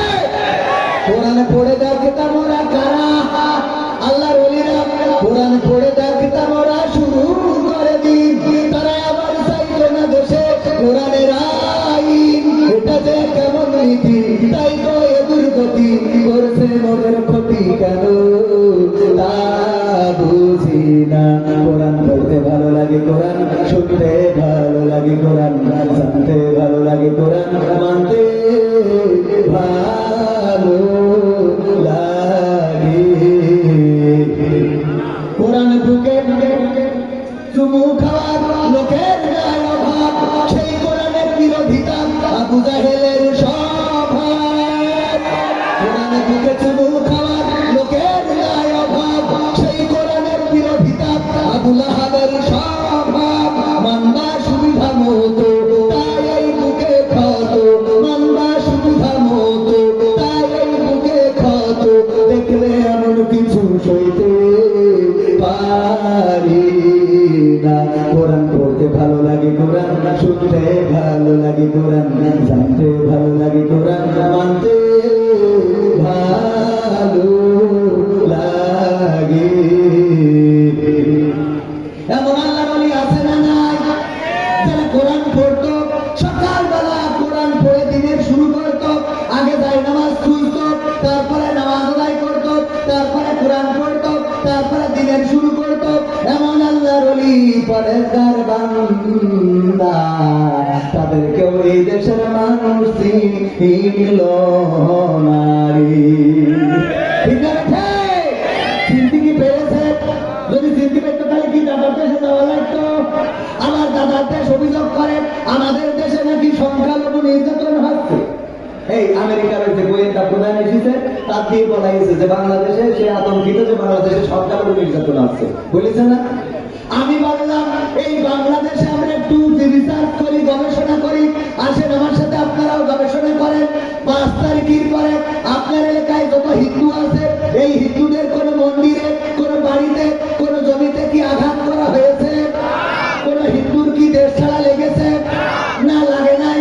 প্রথমে দেশ ছাড়ি হয়েছে 1 নম্বর আল্লাহর ওলি যিনি এই বাংলাদেশে, যিনি ওলিয়া উলিয়ার পর্যায়ে পৌঁছে গেছিলেন, জনাব যার পরিবার এসেছিল ইসলাম প্রচারের জন্য।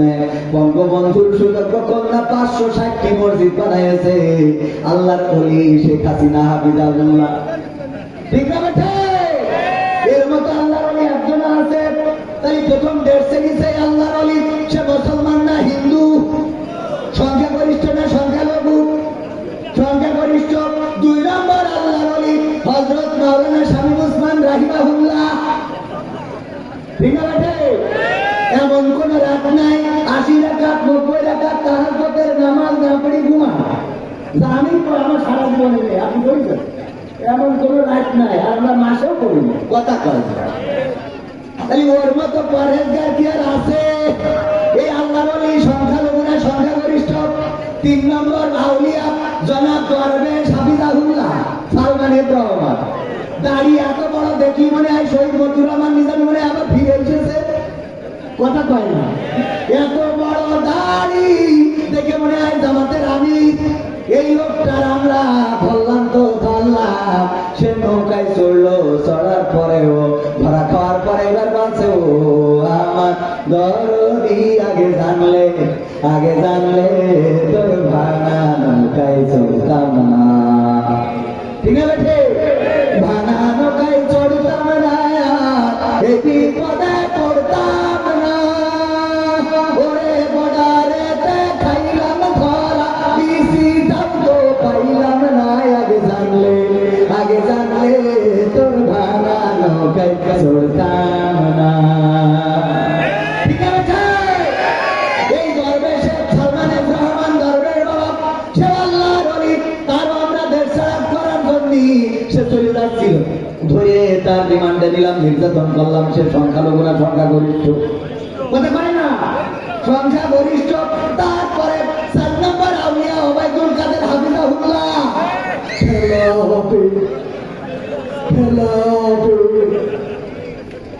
এই পীর সাহেব সে যে কোথায় গেল, কোন জায়গায় হারালো, তারে খুঁজে পাওয়া যায় না। 4 নম্বর গেল, 5 নম্বর মানিক। চিন্তা করলো এতদিন দাড়ির বিরুদ্ধে টুপির বিরুদ্ধে কথা বলেছি, এখন থেকে সব বাদ, দাড়িও রাখলো, টুপু পড়লো, এমনকি ঘর বাড়ি ছেড়ে দিয়ে বাগানে দিয়ে কলা পাতায় গিয়েছিল।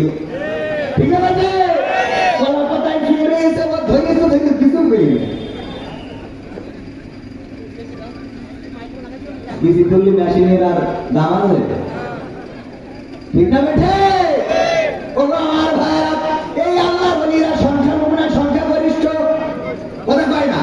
এইভাবে যদি বলি ইনু, মেনো, দিগুমণি, মমতা, কিশোর, রুনালাইলা, যারা আছে তারা সব কি?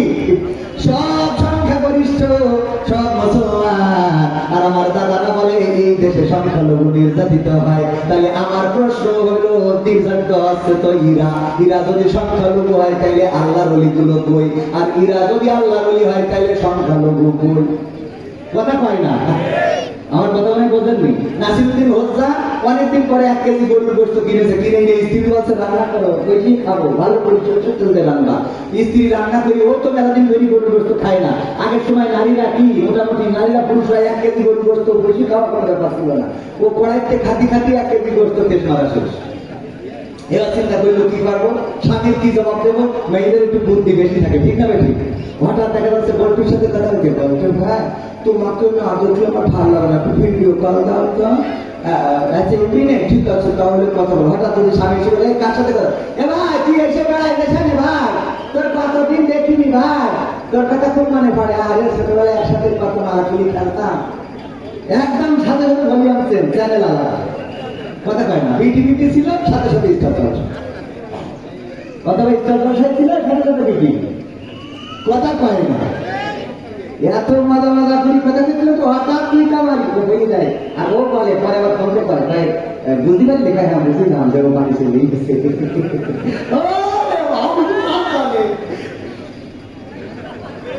পাগল এমনি কি অ্যাক্সিডেন্ট করেছি, ওইটা গবেষণা করতে করে দিচ্ছি।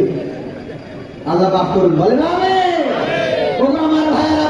তাই নাসিরুদ্দিন হোসা কি কিনে গেছে গোশ, রান্না করো, কইসির খাবো, গেছে গোসল করার জন্য।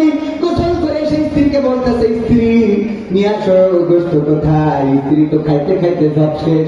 চিন্তা করলো স্বামীরে কি বুঝ দেবো, কি সান্ত্বনা দেবো। বাড়ি ছিল একটা বিড়াল, রান্নাঘরের চুলার পাশে শুয়েছিল। ওই দ্বারে ধরি গলায় ধরি দিয়ে টানতে টানতে নিয়ে বলছে, তোমার কদিন করে বললাম যে এটা বেলা বেলা দিয়ে বলছে কেন? 1 কেজি গোস্ত তুমি চিনি সব কত কষ্ট টাকার গোস্ত। আরে স্ত্রী সত্যি কি তুমি আমার বিশ্বাস করো না? আমি বলে এই সংসার করবো না, আপনার কাছে টাকা নিয়ে যাও, অপরাধ করবে আবার গলা উপরে লেভেলে থাকবে, মানে ওদের কাছে যায়। আমি আর কব না, আমার দুঃখিত কথা, থাকে ক্যামেরায় ভিডিও আসছে। তো এখন এই যে অবস্থা, ইটার কিনে নিয়ে আসছি না বলে করছে, ইটার কিনে নিয়ে আসছি চুলাই লবণ বেশি হয়ে গেছে। আমি ইটার কিনে বাড়ি 20 বছর চুলাই খাওয়া যায়, বলছে এই দেখো লবণ কেমন হয়ে, তাই বলছে দোকান থেকে কিনে এলাম, আমি বুঝা তখন কি খেয়েছে একটু নিয়ে আসবো, কথা কয় না। এখন বোর্ড ঠিক রাখার জন্য রোজা ভেঙে আগে চুলা সেট করতে হবে, তা না হলে আমার মতো হুজুরে ইমানের মধ্যে থাকে। কারণ রোজা ঠিক আছে বলি তার ভাই না কুশল দিই, তাহলে আমার ঝামেলা। হুজুরকে তো ধৈর্য ধরতে হবে, তো তার জন্য কি কথা হুজুর বার করে, হ্যাঁ এই তো শেষ, আর 2 মিনিট আছে, তো 2 মিনিটের মধ্যে বলছি। তাহলে কি দাঁড়াইলো, নাসিরউদ্দিন হত্যার কাছে কে এনে গেছে বিড়াল। এই বলছে যে এই বিড়ালে সব খেয়ে গেছে, নাসিরউদ্দিন হত্যা বলছে সত্যি কি খেয়েছে, বলছে বিশ্বাস হচ্ছে না তোমার, বলছে না বিশ্বাস তো হয়। তো আচ্ছা ঠিক আছে দাও ফেলে দিয়ে আসি, না বলে নিয়ে যেয়ে অথবা দোকা বাজারে নিয়ে যেয়ে বিড়ালের পরে কিনে দিয়েছে, দিয়ে তাকে বিড়াল কাটাই কাটাই এক খেয়েছে পাইতেছি। আমার বিড়াল বাড়িয়ে নিয়েছে, এই স্ত্রী বলছে সত্যি কি বিড়ালে করতে, তুমি আমি রোজা রেখে নিতে পারা বলছি, হ্যাঁ গালাগালি আছে না বলছে যে না স্ত্রী তুমি মিথ্যা বলো না, আমি জানি, কিন্তু আমার একটা দুঃখ, আমার একটা কষ্ট। এই বিড়ালটা দুর্গা বাজারে নিয়ে যে ওজন দিলাম, দেওয়ার পরে দেখি বিড়ালটা কাটাই কাটাই 1 কেজি। এবং আমার প্রশ্ন হলো এইটা যদি সেই বিড়াল হয় তাহলে আমার সে গোস্ত ডাকো, আর এইটা যদি সেই গোস্ত হয় তাহলে সে বিড়াল ডাকো, কথা বলেননি? নির্যাতিত হচ্ছে এই দেশে শেখ হাসিনা, বঙ্গবন্ধু শেখ বুঝিয়ে নেই, এই ওবায়দুল কাদের, সালমানের রহমান, তারপরে কিনা হানিফ, তারপরে ইনু মেনন, দীপুমণি, সালমানের রহমান, শাহজাহান চৌধুরী, তারপরে ব্যারিস্টার সুমন, আরাফাত, এইগুলো সবগুলো কাটা মুসলমান, তারা কয় হিন্দু নির্যাতিত হচ্ছে। আমার প্রশ্ন হলো ইরা বিড়াল হলি গোস্ত কই, আর ইরা গোস্ত হলি বিড়াল কই, মানে ইরা যদি মুসলমান হয় সংখ্যালঘু কই, আর ইরা যদি সংখ্যালঘু হয় তাহলে এতদিন ধরে যাদের আল্লাহওয়ালা পীর সাহেব মানেছি তারা কই, আর বাচ্চা কি এমপিরা সব কোথায় গেল, মন্ত্রীরা সব কোথায় গেল, কোথায় কাদের কাকা, তাদের সারা দেশটা এখন লাগে ফাঁকা ফাঁকা। পালাবো না পালাবো না, প্রয়োজন হলে ভোরের বাসায় গিয়ে উঠবে, ঠাকুর গাঁয়ে বাসা আছে না, ঠিক না বেটে? পালাবে না যাই না তবু দেখা, পালাবে না যাই না তবু দেখা, তাদের সারা দেশটা এখন লাগে ফাঁকা ফাঁকা, ওদের সারা দেশটা এখন লাগে ফাঁকা ফাঁকা। আইন মন্ত্রী আটকে গেল আইনেরই ফাঁকে, গাড়ি ছাড়া দরবেশের ভণ্ড ভণ্ড লাগে, আটকে গেল আইনেরই ফাঁকে, গাড়ি ছাড়া দরবেশের ভণ্ড ভণ্ড লাগে। শুনছি কত নেতা নেত্রী খাইতেছে ভাই ডান্ডা, বিচারপতি কালামানিকের পাঠিয়েছে আন্ডা, পলকেরও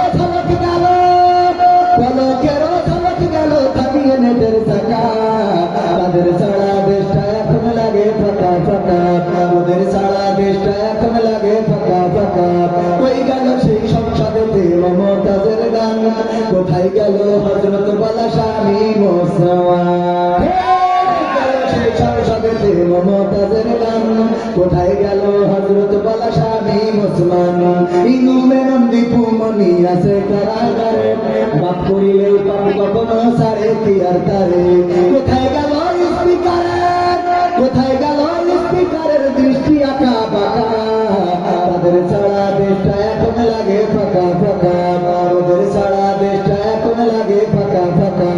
কোথায় গেল আরাফাত আর ব্যারিস্টার সুমন, কথা বলার সময় তারা করেনি ওজন, মুরগি কবির খাইছে তারা, জাফর কোথায় আছে গোপনে কি সেও গেল নবী দাদুর কাছে, কোথায় গেল সালামের কারি কারি টাকা, তাদের সারা দেশটা এখন লাগে ফাঁকা।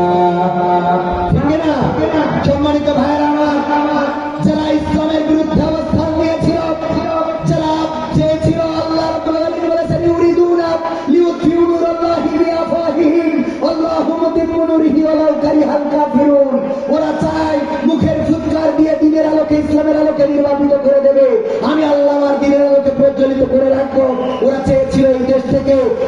ইসলামকে মিটিয়ে দিতে, ইসলামী মূল্যবোধকে মিটিয়ে দিতে মসজিদ মাদ্রাসাকে এই দেশ থেকে, এই দেশে মসজিদ মাদ্রাসা যেন ভালো ভালো মানুষ ইবাদত করতে না পারে, মাদ্রাসায় যেন কোরআনের খাদেম হতে না পারে, তার জন্য যত রকম ষড়যন্ত্র করা যায় সব রকম করেছিল, বলেন ঠিক কিনা?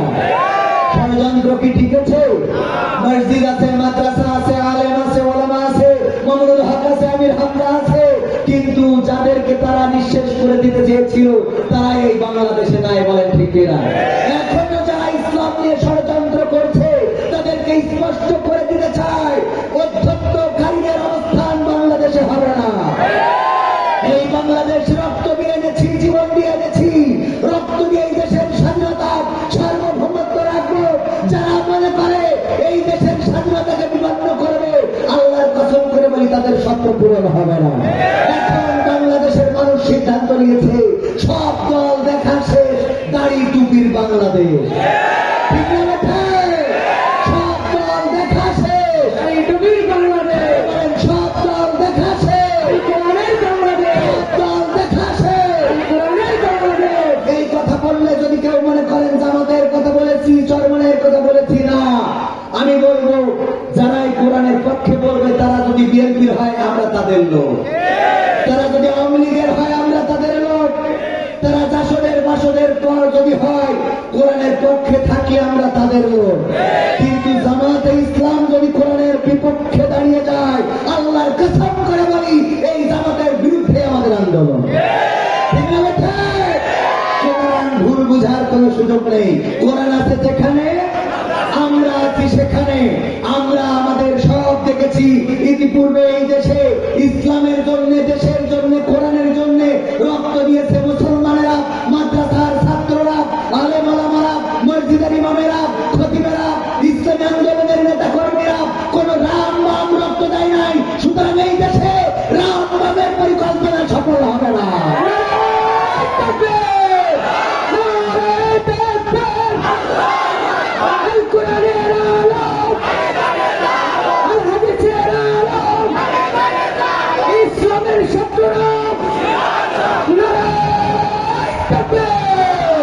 আগামীর দিন আসছে বড় ক্রিটিক্যাল দিন।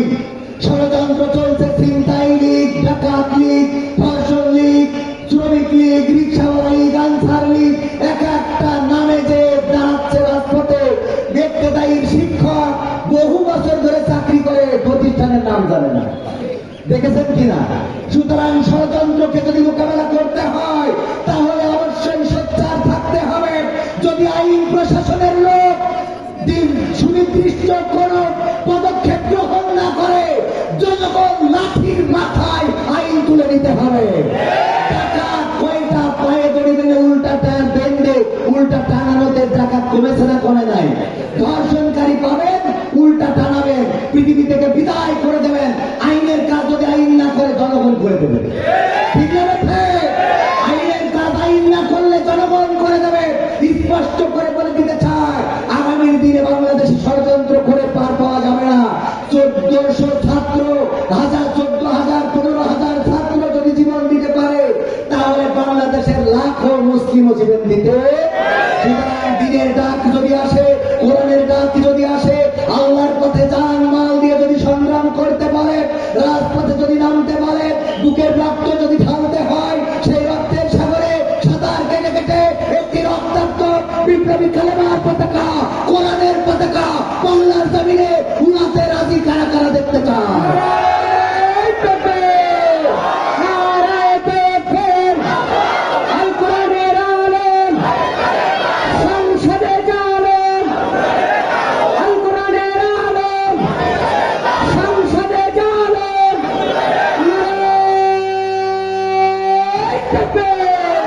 শেষ কথা হলো, আমরা ইংরেজদের শাসন দেখেছি, আমরা পাকিস্তানিদের শাসন দেখেছি, এবং স্বাধীন বাংলা হওয়ার পরে এই 53 বছর আমাদেরকে ললিপপ ঝুলানো হয়েছে।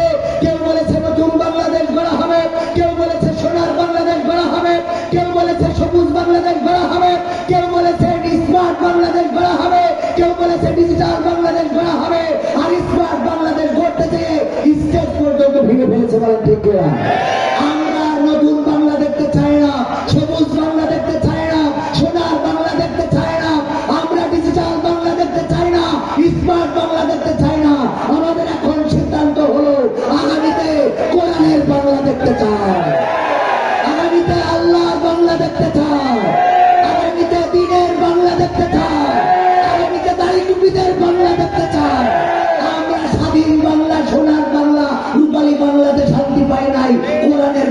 নিয়ে দেখবো শান্তি আছে কি আগে। আল্লাহ আমাদের সেই তৌফিক দান করুন, বলেন আমিন। আসসালামু আলাইকুম ওয়া রাহমাতুল্লাহ। আলহামদুলিল্লাহ। সম্মানিত দর্শক জনতা, এখনই জোহরের আজান হবে।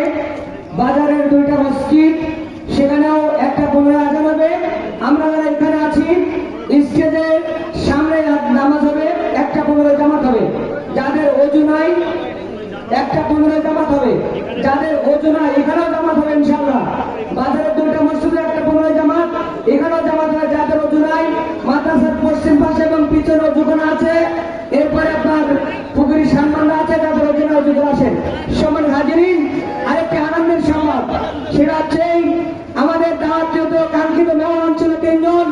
না চাইতে মেঘ, না চাইতে বৃষ্টি আমাদের মাঝে সকল মিলে সুবহানাল্লাহ আমাদের মাঝে উপস্থিত হয়েছেন বাংলাদেশের তরুণ প্রজন্মের 2 জন আলোড়ন সৃষ্টিকারী বক্তা, বাতিলের আতঙ্ক। একজন হচ্ছেন দক্ষিণ বাংলার বলিষ্ঠ কণ্ঠস্বর জনাব মনোয়ার হোসেন মুবিন, সকলে বলি সুবহানাল্লাহ। এবং আরেকজন দক্ষিণ বাংলার বলিষ্ঠ কণ্ঠস্বর, বাতিলের আতঙ্ক, ইসলামী ছাপার সালার অন্যতম সদস্য জনাব এনামুল হাসান মিন্নু, সকলে বলি মারহাবা। 2 জন বক্তা আমাদের মাঝে অতিরিক্ত এসে গেছেন ইনশাআল্লাহ। আমরা নামাজের পরে 1:15 নামাজ শুরু হবে, 1টায় বাকি কার্যক্রম শুরু করবো ইনশাআল্লাহ। সে পর্যন্ত আপাতত মাহফিল এখানে স্থগিত করা হলো। আল্লাহ হাফেজ। আজান দিচ্ছেন ওমর ফারুক।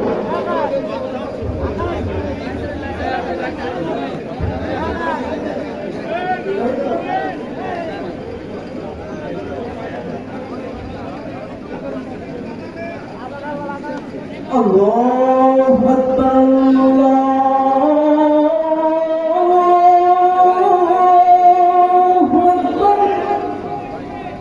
আল্লাহু আকবার,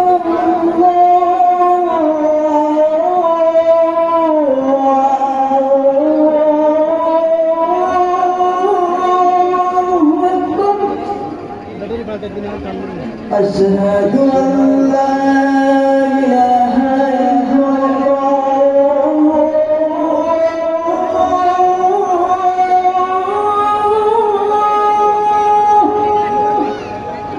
আশহাদু আল্লা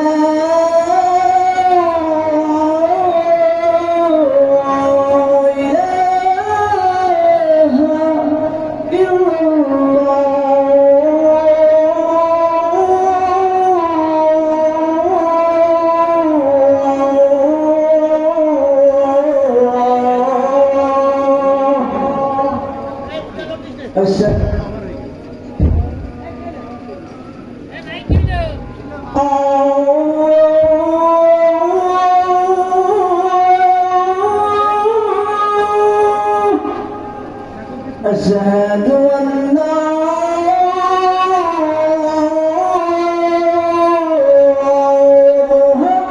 محمدا رسول الله.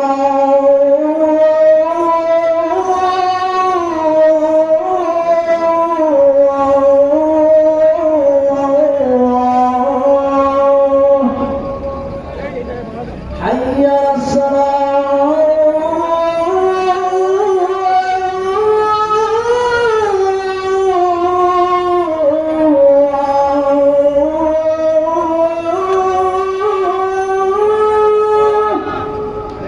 حي على الصلاة.